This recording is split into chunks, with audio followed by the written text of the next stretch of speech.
Welcome to another episode of Legends Live, presented by the National Basketball Retired Players Association, the official home of NBA and WNBA legends. Now, the NBRPA's very own Kenny Gattison is back to talk today with a three-time NBA champion, a Bulls legend. We saw him pop up a little bit over The Last Dance, all of the 10 episodes, and he played in the NBA for 11 years. So joining Kenny today is the one, the only BJ Armstrong. So if you have a question for the viewers out there, for BJ or Kenny, type it in, and I'll ask it for you live here with them. So here we go. Welcome to Legends Live, Kenny Gattison and BJ Armstrong. Hello and welcome to Legends Live. I want to welcome my guest, three-time NBA championship champion with the Chicago Bulls and former All-Star, BJ Armstrong. BJ, how are you? Well, I'm doing well. Hope all is well with you and the family. And I've been wondering, what did I have to do to get on to say I was on the chat with Gat, legend. So I finally made it. I made it here, and it's a pleasure to see you, and hope everyone is doing well. Yeah, everyone's well, and I've been self-quarantined in my backyard here in Charlotte, North Carolina, and my red wine and cigar budget has blown through the roof. Oh, that's awesome. Well, BJ, let's just get right to it, because it's a privilege for the people that are viewing and listening to have a firsthand account of what it was like to play with Mike. And I grew up with the guy, and I've never called him Michael a day of my life. If I would call him Michael, he like they would do a double take at being like, okay, what's up with you?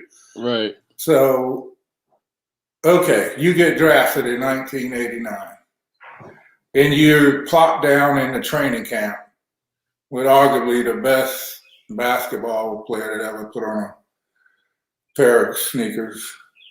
What was it like in your transition from coming from University of Iowa to now in training camp with a guy like Mike and a team like the Bulls that were just starting to feel that thirst, and I call it a thirst for winning, because it's almost like Ricky Bobby. You were the first or your last, and you played with MJ, and he doesn't cozy up the second place too much. So talk to me a little bit about, and the viewers, about what that transition was like, you coming from college and then jumping down into a training camp with a Bulls team that had aspiration on becoming an NBA championship team. Well, Kenny, as you know, Mike, the first thing was very obvious that the very first day of training camp, it was very clear that something was a little different about him. And, he was, what we later learned, or what I later learned a couple of days later, that this guy was the ultimate competitor. And The Last Dance was very unique. It's very unique to watch, because we saw him play in practice, and we saw him perform at the highest and most elite level. The thing, Kenny, that I wish that I really had was him in practice, because as great as he was in the games, and he was spectacular in the game, the most amazing thing about him is how he was able to repeat that day after day after day. And he had the same focus and energy towards practice that he brought to the game. And that was the most incredible thing is, we've all, Kenny, as ex-players, we've been in that zone, right? You've had a great week or a great month, or, you had a great year. Michael was able to tap into that every single day. And so much so, do I ask him, after watching someone repeat this over and over again, like, what is the secret? And he just said, look, I know it's impossible for me to win every game, but it is very possible for me to try and win at everything that I do. And I thought it was a very unique way to look at it. And I tried every single day to just have that positive mindset to like, you know what, it's going to require me courage to say, I brought my very best that day. As you know, Kenny, you played in that league for a long time.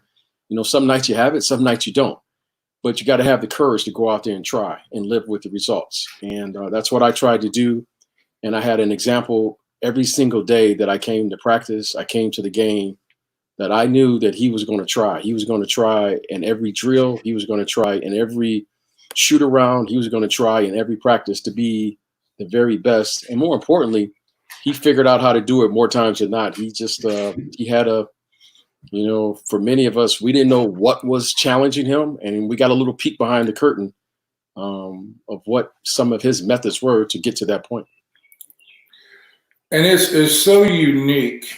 And, that's why I'm really looking for your introspective point of view, because what viewers don't understand about great players, they don't even want to lose a game in practice. They take practice to a level. By the time you get out of a training camp with Mike, you're like, Lord, please let the NBA regular season start. Because, and it's one of those things where some people get the lines misconstrued. He was not only the most talented basketball player in the world, but his work ethic and his demand on he didn't demand that his teammates be as great as he was, and I've said it, Mike and I grew up, and I realized that about 17 years old, God made Mike and he broke the mold. There wasn't going to ever be another one. When this guy, he looked at I remember growing up as kids and we play outside. Down in Wilmington, North Carolina, it'd be 95 degrees and 95% humidity. And my guys against his guys and his sheer will to win. We were outside playing on a public basketball court. And that will to win, it transferred with him through Chapel Hill, through the Bulls, and like you just said, talk to the viewers about how important it was for him to win, whether it was 22,000 people watching or 22 million on a national. Talk to them about his intensity in practice. That he didn't expect you to be as great as he was talent-wise, but he expected you to bring the maximum effort and the maximum basket. He didn't tolerate mistakes. Talk to people about that. Well, it's easy to say something. It's easy to talk about being the best. It's easy to talk about what you want to do, and I always loved the beginning of the season. Playing in the NBA because there's so much optimism in the air, right? Everyone feels that they have a good chance, and no one's lost a game yet. And it's only when you lose that you find out who you really are as a team and as a group. And in the Last Dance, you saw all of the celebrations, right? You saw the celebrations of champagne and all of the things that you do when you win. But the thing that I came to respect most about Michael was I saw who he really was in defeat. And that's where you really learn all your lessons. They didn't really touch upon it. They touched upon it a little bit in The Last Dance. All of our basketball,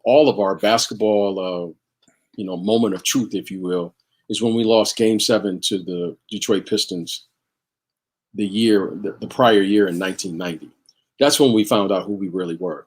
And the lesson, with being with Michael, yes, he wanted to win, but the theme was no matter how many times he fell down, no matter how many times he got fouled and got knocked to the floor, no matter how many times, he got beat, Kenny, that man was going to get back up. He was going to dust himself off, and he was going to play again. And that's who he is. That's who he was. And our best player, we knew there was no quit in him. And it's easy, when you go out there and you're going to win, that's fun. But what happens when you get knocked down? And you played in that era like I did. Everybody got knocked down. And I wasn't as big as you were. So you did a lot of the knocking down. But as a little guy, that's what you had to do. And so he just had this, he was relentless that way, where he was going to get back up. He was going to find a way. And most importantly, there was no quit. And that's his mentality. That's who he was. And, I just saw someone who had the courage to live with the results, knowing that he did his very best and he laid it out on the line. So, I was, I just saw someone that really, Kenny, just dedicated their life to the sport. He dedicated, he was committed to that. And that's who that's his makeup. And it's so important that you relay that to the audience, because people don't understand that the pain of defeat will drive you more. There's a whole lot of guys that won a whole lot of games, but they won them easy. Mm-hmm. But they didn't turn into champions on the collegiate level or on the next level, the highest level at the NBA. And what a whole lot of people really don't get and what they don't understand was my capacity for work. And we all know, you played with the guy, I grew up with the guy, and, I saw some of the things you said, and he might be the biggest sports icon, but he's really just a normal guy. Who he is, Kenny? He is a country kid from North Carolina. That's who he is. And there was this Air Jordan character. Character, but to us, he loved just being one of the guys, and that's what made him unique, because he was at these extremes. On one extreme, he's the most popular guy walking around on the planet, and then on the other hand, he's more comfortable just hanging out with one of the guys. Kenny, he has a great sense of humor. He's going to make fun of you. Oh, yeah. He's going to make fun of me. And he loves it. He loves to give it. He loves to take it. He loves just being one of the guys. And that's the part that, you can't believe, because he's very comfortable being one of the guys. And the thing that I know so much about him is, like you said, you got to have thick skin to hang around him. That goes all the way back to high school. And, he, as well as he can dish it, he can take it. He can take it. And it's well documented, that Mike had a propensity and love for playing golf, playing basketball, and playing cards. And I know on, first-hand occasions, this man would be up playing cards and smoking cigars way into the wee morning hours. But he'd be the first one to practice and the last one to leave, and win every sprint in between. So not only did he talk the talk, he walked the walk. So there was no saying, "Oh, I ain't got it today." When you a teammate of MJ. Gat, you know him like I know him. Yeah, he was a phenomenal player, but his true gift, the man never slept. As we always used to say, it's only one thing that he was afraid of. That was a good night of sleep. Because I've never seen someone that could function with no sleep. Right. That was him. He didn't sleep. But if you say, MJ, this game's at 7:30, he's like up. He's like, game. He's ready to go. And that's a gift, okay? I needed sleep. And most of us need rest. MJ, I've seen MJ go out, go to shoot around, go hard and shoot around. I mean, a full lather. Oh, yeah. Go walk 36. Yeah. Come to the game, have 40, 45, and repeat. That's just, he would do that during training camp with 2-a-days. He would go out and play 18 or whatever he could get in, come right back to practice that night with like this energy. You're like, where is he getting this energy from? And, you know, this is no exaggeration. I have no idea. And Kenny, you what can you say? Like you know, like there's, you know, every coaches are telling you, the trainers are telling you, get off your feet, relax. And it wasn't like he was eating, you know, like it was in the documentary. The guy's eating like pizza at 10:30 at night in the finals. That's just, he had this special energy or something that allowed him to play and do things that the other guys couldn't.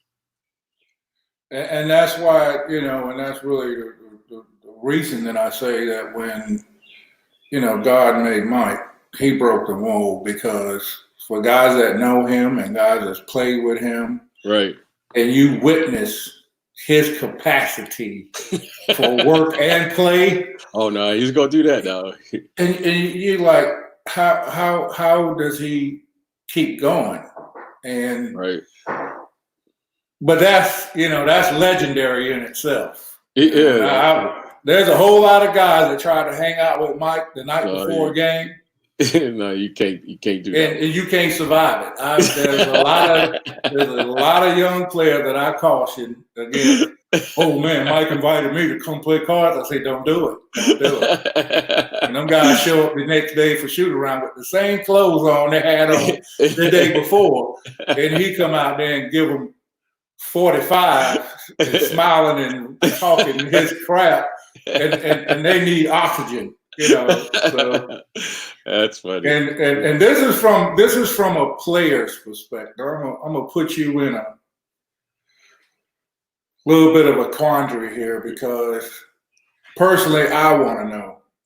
Phil Jackson, undoubtedly one of the greatest coaches that there ever was. Mm-hmm. But Phil Jackson also had the greatest player that there ever was, and right. You know, obviously the greatest second player, you know, in Pip. But this is what I want to, from my personal perspective. Mm-hmm. And we all know that Phil really, you know, he believed in the Zen philosophy and meditation and staying in a moment.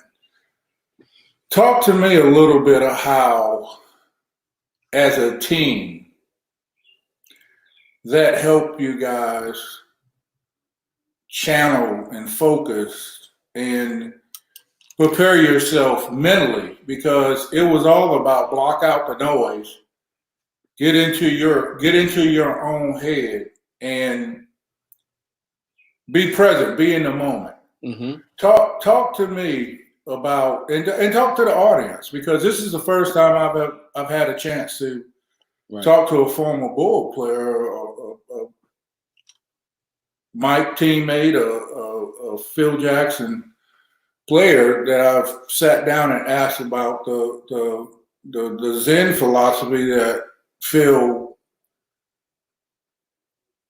oozed on the team.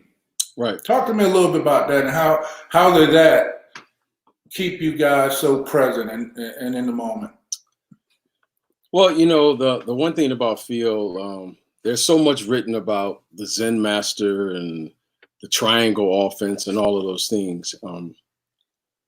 Phil had a great understanding of community. He had a great understanding of that. And what I mean by that is he wanted to make sure that everyone was connected to this community and had a part in the say-so of what we were doing. And the one thing that Phil was, I give him all the credit, is he challenged us to take responsibility for our team. It wasn't his team. It wasn't the coach's team. It wasn't the executives. This was our team. And we had to be responsible, and we had to hold each other accountable for what we did on and off the floor. And Kenny, the one of the great lessons that I learned on this journey, which allowed us and allowed me to see as a young person, that if something is important to you, you take ownership of it. And, you know, we talk a lot about Phil, and we're talking about here, but the one thing that allowed us to become champions, you know, and repeat, was that we policed ourselves. Right. We became each other's truth tellers. And you know, Kenny, it was not, we didn't need Phil Jackson or the media to tell, you know, if BJ Armstrong played bad, I didn't need Phil Jackson to come in and scream at me. I didn't need the media to read about it tomorrow. Hey, BJ was 0 for 7. I could depend on all those guys in the locker room to look at me and say, I don't know what you did last night, BJ, but you got to get yourself together.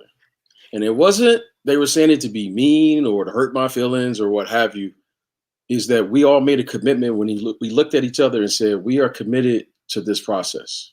You're in or you're out.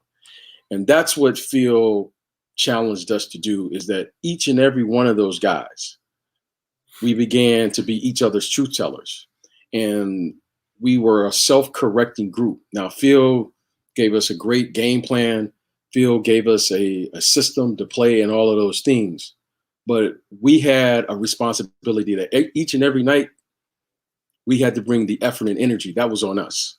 And we had to hold each other accountable to find a way, as we, you know, made a commitment, no matter what. 4 games in 5 nights, you got every excuse to lose that game. But that game, we had to find a way to compete. We couldn't just lose and say, well, we'll let this game go. Because when the light switches off, the light switches off. So we were a team that was committed to that. We held ourselves accountable. And then, Kenny, what we did is, which all great teams do, we were committed to the fundamentals of the game, right? Every single game, we made a commitment that we were going to do 3 things. We were going to defend.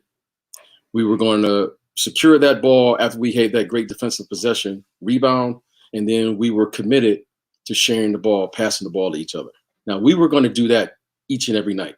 Now, if another team played well, shot exceptionally well, played better than us, we could live with that. But we were not going to come out and play and not do those 3 fundamentally sound things each and every night. And that was on us. And we understood that.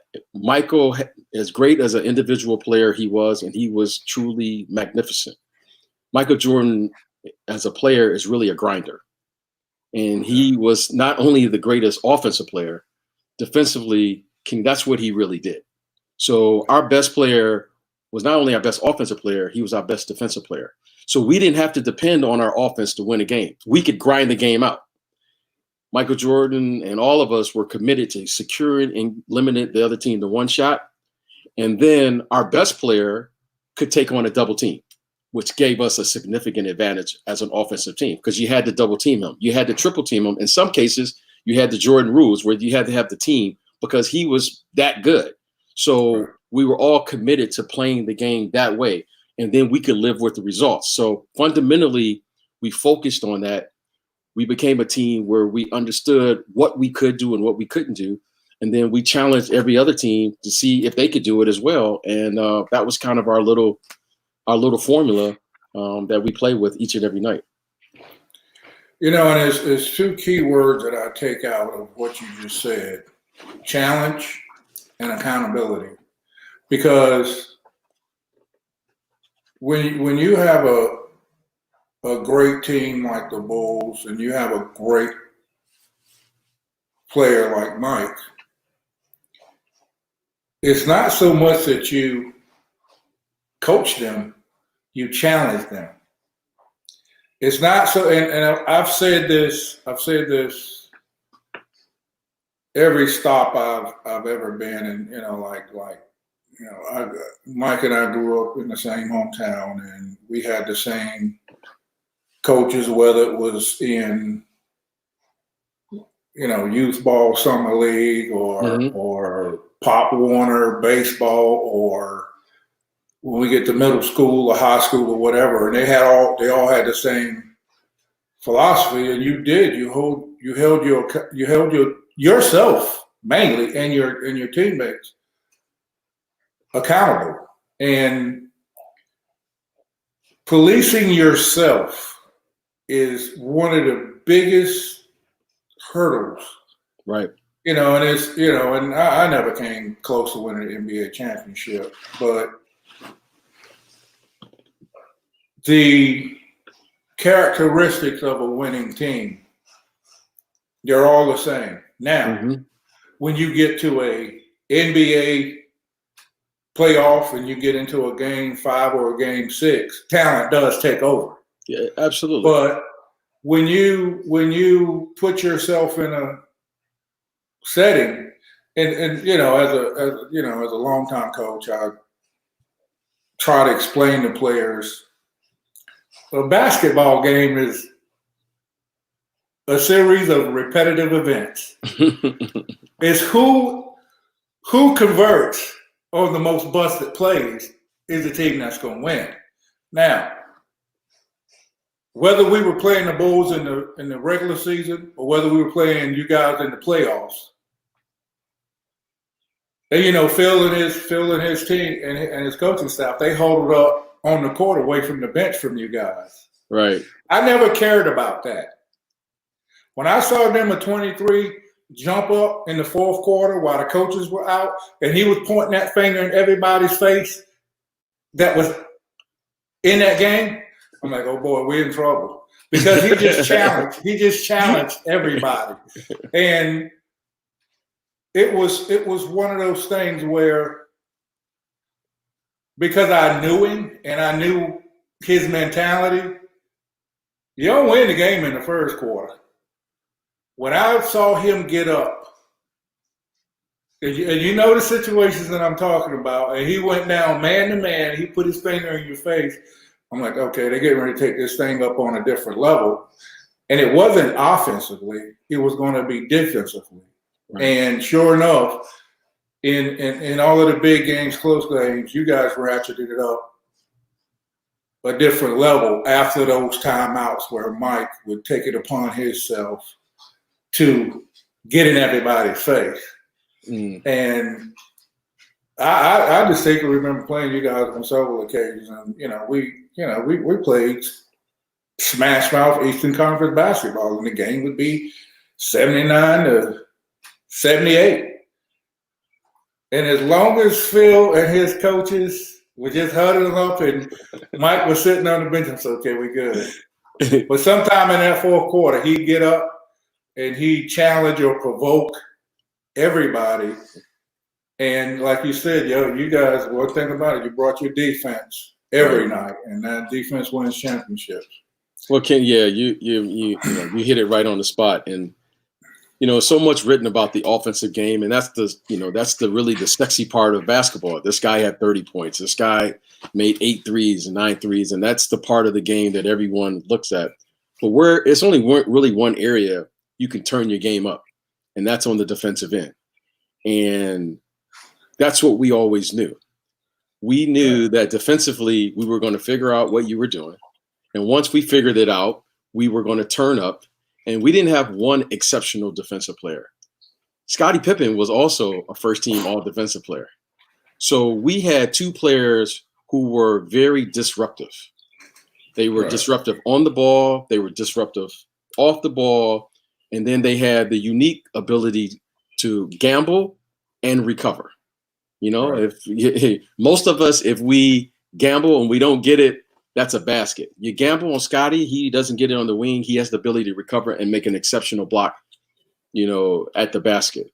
And Michael had the same. So we had a distinct advantage on that end, because during that time, we could take away all single double coverage. So if you ran single double,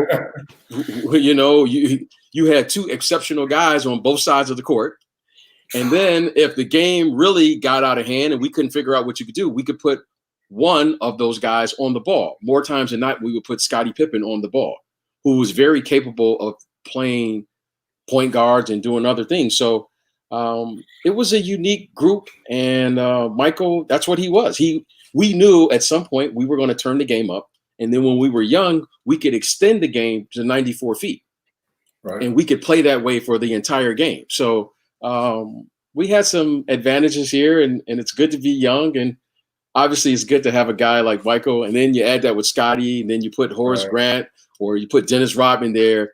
You just have an exceptional defensive unit that could always turn the game up and keep themselves within striking distance. Yeah. And on that note, I wanna talk about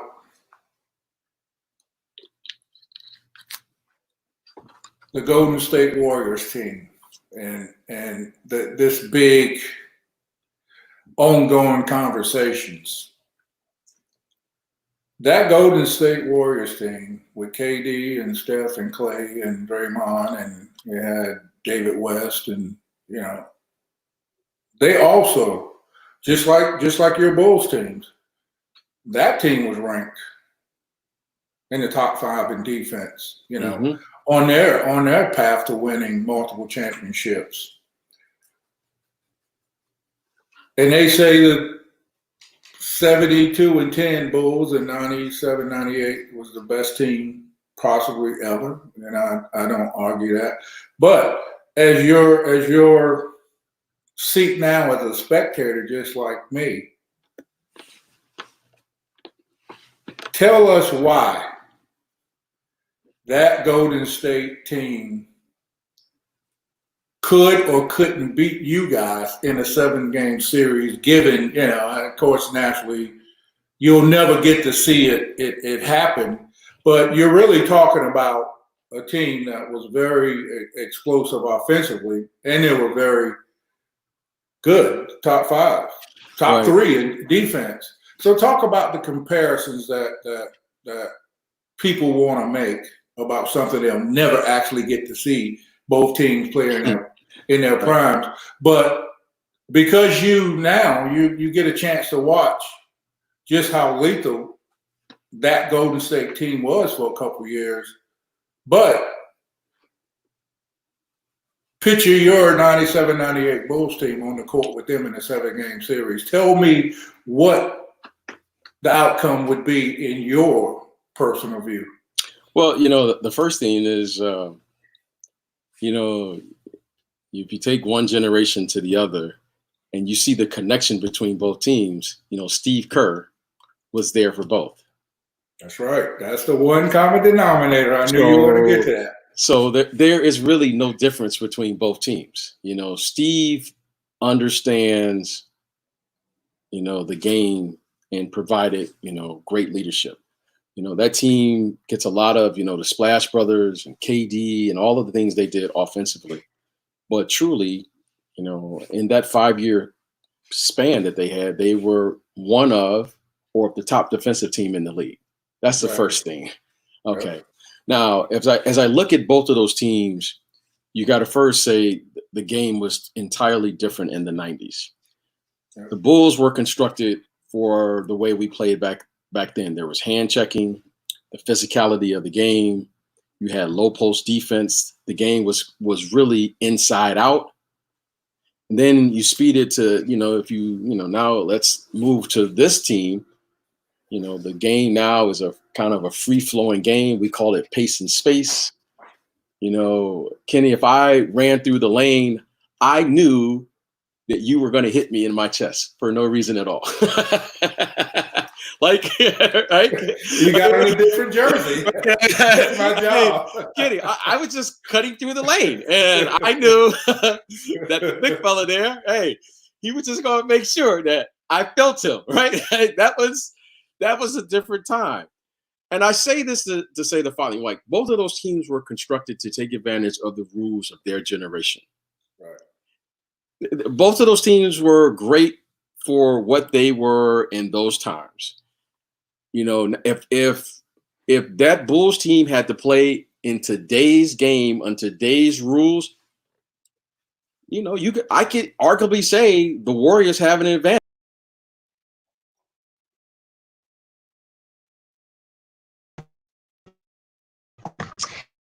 Kenny. What we'll try to get BJ back. It looks like we lost him a little bit, but I'm going to ask a question for you.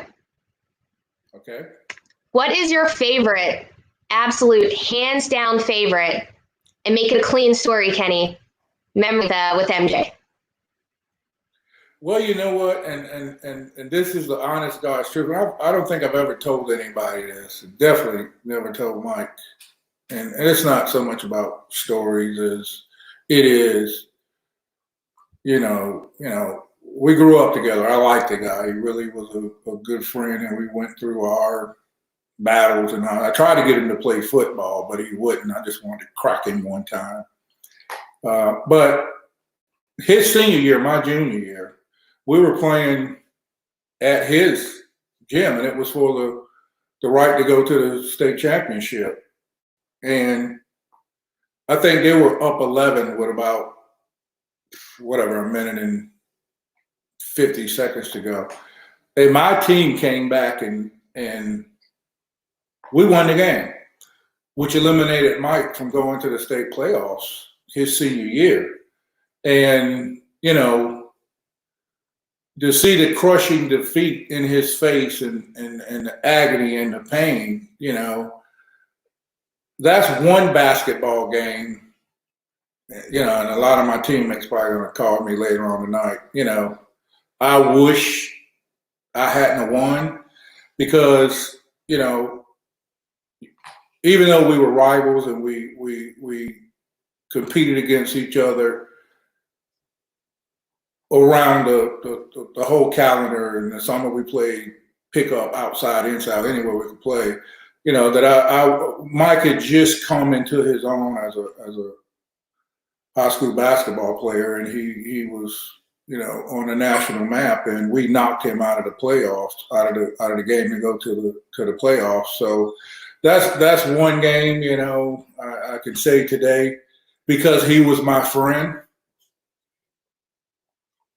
I wish I hadn't won, so he could have gone on and possibly his team could have done something in the state playoffs. But that's really the only story. I've never shared that with him or anybody else. So it's one of those things where you're rivals, but you care about each other, and Yeah. It's true. I'm like, damn, I like the guy so much. I wish I hadn't have beat him, but we did have the better team. Well, so you beat him. Your school beat his school. So how did your school end up doing in the playoffs that season? Oh gosh. Did you win state or something, Kenny? No. And it's so funny. We never won. Mike or I never won the state championship in basketball in the state of North Carolina, because Mike and I had the conversation. I'm like, you need to come over to New Hanover and play with me. They're like, no, dude, you need to come out to Lania and play with me. I'm like, I'm not wearing no pansy damn blue and gold. Collusion, You wear some, but this is the difference. Up in Charlotte and Greensboro and Danny Manning and all the guys up in the other areas of the state, they all transferred. They had like a football school and a basketball school. Mm-hmm. So Danny Manning and his guys, all the basketball players in the Greensboro area, they went to Greensboro Page. All of the football players went to Stanford County and played. Mike and I never won a state championship because we didn't recruit each other. Yeah. And so I went 26-1 my senior year in high school. We lost in the state. And I think Danny Manning might have won 2 state championships because they recruited all of the basketball players in Greensboro. They went to one high school, and all the other football players went to another high school. And, it's like James Worthy and Sleepy Floyd in Gastonia, stuff like that. Mike and I, we just couldn't get the recruiting wars straightened out. Yeah. So all right, well, let's do a quick little shout out to your high school. What was the name of your high school, and what was your mascot? So what's the team name? New Hanover High School Wildcat, baby. All right, go Cats. I'm sure you were a wild cat, Kenny Gattison. No, there was nothing wild about me ever in my life. I did my job. I've always been the same. When it was football season, I'd knock your head off and I'm going home. And when it was basketball season, I'd knock your head off. I'm going home. BJ was just talking about how he coming through the lane. You're going to let him have it and talk about BJ. He's back. So I'll let you two finish up your conversation. Yeah, I don't know what happened there, Kitty. Sorry. It just threw me off. So, yeah, we filled in some stuff. We filled in a little bit talking about, back home in North Carolina growing up. And I shared something with the audience that I've never shared with anybody in my life. And I was a junior. Mike was a senior. Right. And it was the last game of the season in our conference. The winner goes to the state playoffs. And my team beat Mike's team. And that's the only game in my life I wish I'd never won. Because, Mike and I, we were friends. I cared about him. And he blossomed so much as a basketball player after he went to 5-star. I was a football player. I had scholarships to every football powerhouse in the country. So I'm thinking in my mind, I'm gonna be in the NFL. I'm going to be the tight end for the Dallas Cowboys. And the story about Mike going to 5-star, winning all the awards. It was actually Mike that we had a standing pickup game, whether it was inside or outside in my hometown. So when he came back from 5-star after his junior year and won all the awards, he's like, and me and my guys, Rondro Boney and Ronald Jones and Clyde Simmons and Andre Boynton, he's like, y'all need to go to 5-star. We really don't know how good we are. I'm like, man, I don't give a rat's ass about basketball. I'm going to be an NFL tight end. Sure enough, the next year we go to 5-star and we just terrorize the whole thing. But that story of knocking him out of a chance in his senior year to go to the state playoffs and like I said, he was my friend, and that's the one game I wish I had not won in my life because I'd rather him in his senior year. I had another year to go. I'd rather him go and play and show the state and the country. This Michael Jordan was rising up throughout basketball, but other than that, he kicked my butt so many times after that. What kind of numbers you put up at that game? What kind of numbers did you have? I don't know. Who remembers stats? We won the game. Yeah, we won the game. I had the best teams. Clyde Simmons, he ended up being a Pro Bowl defensive end for the Philadelphia Eagles. Another guy, Rondro Boney, he was built like Herschel Walker when he was in the 10th grade. So we won the game because we were the better team. But I'm like, dang, Mike, my friend, I wish it's his senior year. He won't get to play another game. I wish they'd have won and went to the state play, but he kicked my butt so much in the pros. I'm like, I'll take that back. BJ, don't worry. Yes. We'll do some digging. We'll find Kenny's stats from those games. But I'm glad you were able to come back because we have some viewer questions for you. Yeah, let's get to some questions and see what people, the audience want to know. Yeah, so BJ, we have 2 viewer questions. Both of them are from Facebook, and then I'm going to do a really quick lightning round with you, answer some rapid fire questions, try to catch you off guard. But the first one, so Travis Allen from Facebook, he wants to know what key essential things to the success of the dynasty of the Chicago Bulls do you feel wasn't shown in The Last Dance? What was the key essential thing? I just want to make sure I got it right. Yeah, it's a little bit of a long question, but I guess just is there anything to the success of the dynasty of the Bulls that wasn't really shown on The Last Dance? Yeah, I think Kenny and I kind of touched on it earlier in the conversation. One of the keys is, not just dealing with success, was how you deal with failure. And that to me was one of the things that really kind of defined those Bulls teams, and in particular, I think, really what made Michael so driven is that, it's easy to experience the success and talk about all of the happy times, but how are you going to deal with the failures and losing and what that brings, and because that forces you to look at yourself, and that was one thing that we all knew, is that was our driving force, because we had experienced defeat.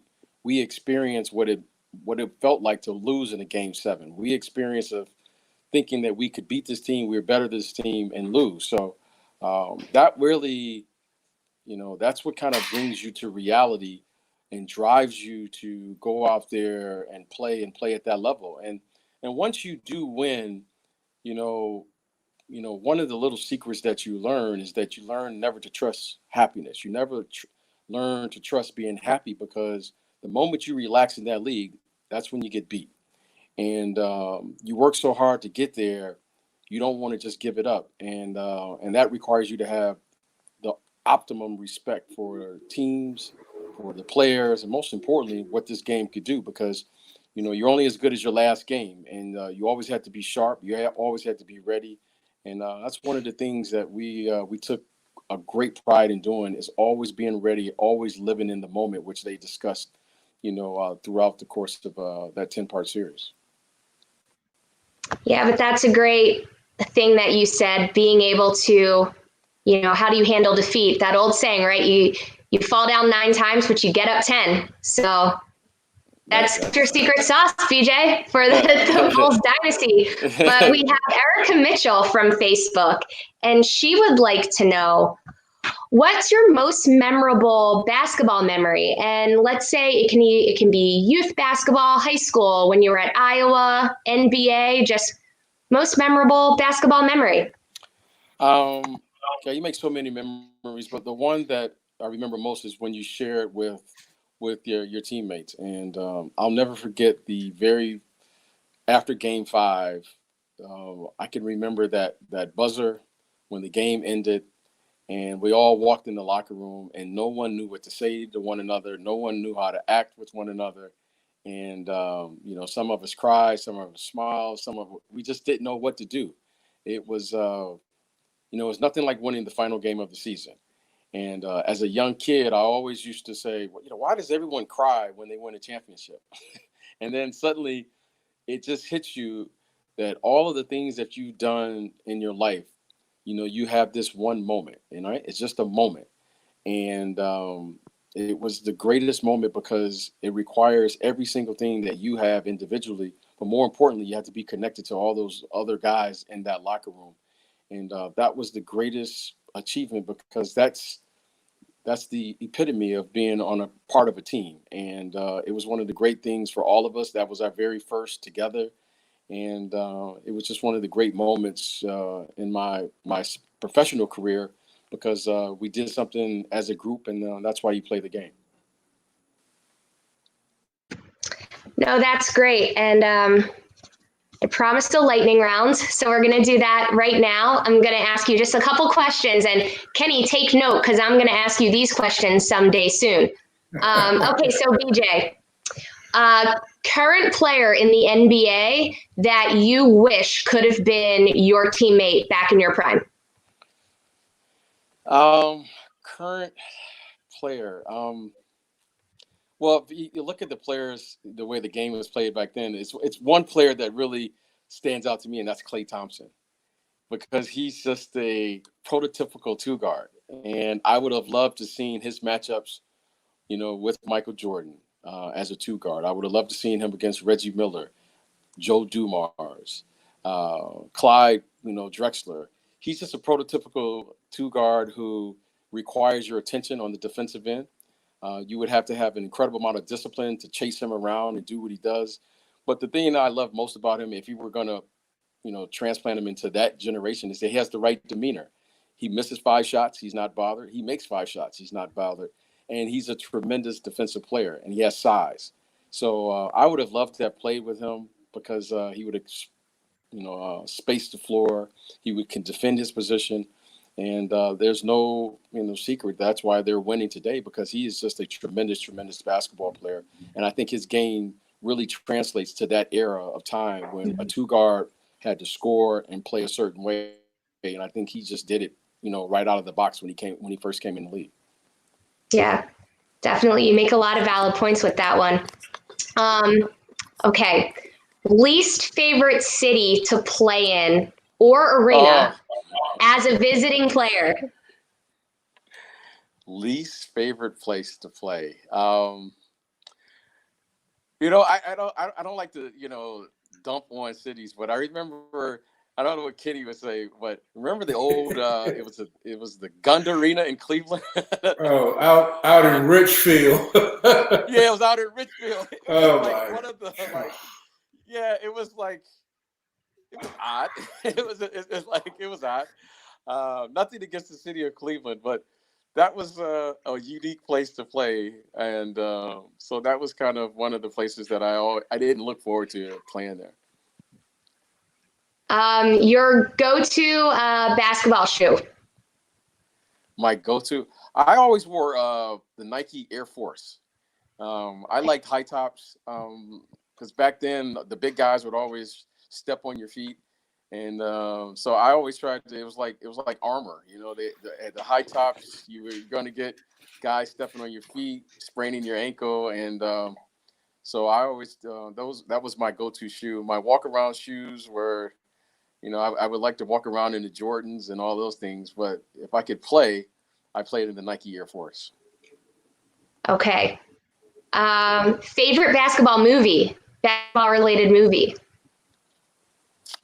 But the fish that say Pittsburgh or something. I think is that how it goes? The one with Dr. J in it. I love that. I love that.